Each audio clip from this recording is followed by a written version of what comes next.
Бисмилляхи рахмани рахим.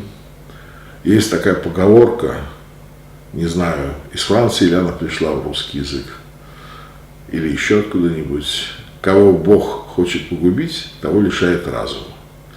Я вот задаюсь вопросом, не применима ли эта поговорка к такому удивительному казусу идиотизма, который связан с высказыванием в правящих кругах нынешнего кремлевского режима по поводу Казахстана.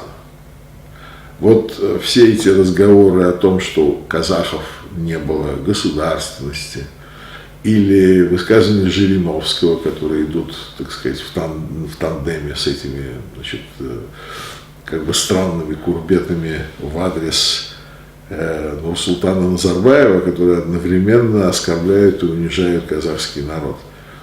Все эти разговоры о том, что в Казахстане существует русофобия, что пора поправить взорвавшихся казахов и так далее.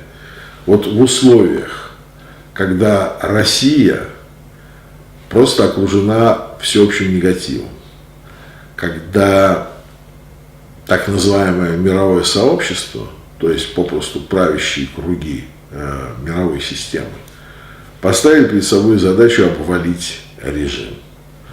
В этих условиях, когда сверхценен любой маломальски искренний союзник и партнер, просто плевать в физиономию ближайшего партнера, ближайшего союзника, ставить его на уши, создавать у него впечатление, что после Украины и Грузии займутся сразу же непосредственно им, и тем самым толкать его как можно дальше от себя в стан своих противников, вот это что?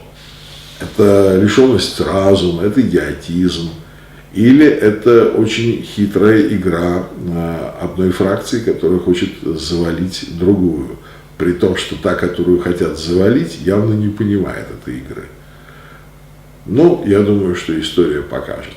В любом случае, я думаю, что наши казахские братья должны быть предупреждены и очень внимательно относиться к тем процессам, которые сейчас будут идти не только в направлении Запада, на юго-восток Украины, но и в направлении юга и востока, собственно говоря. На этот раз уже юго-востока самой России. До свидания.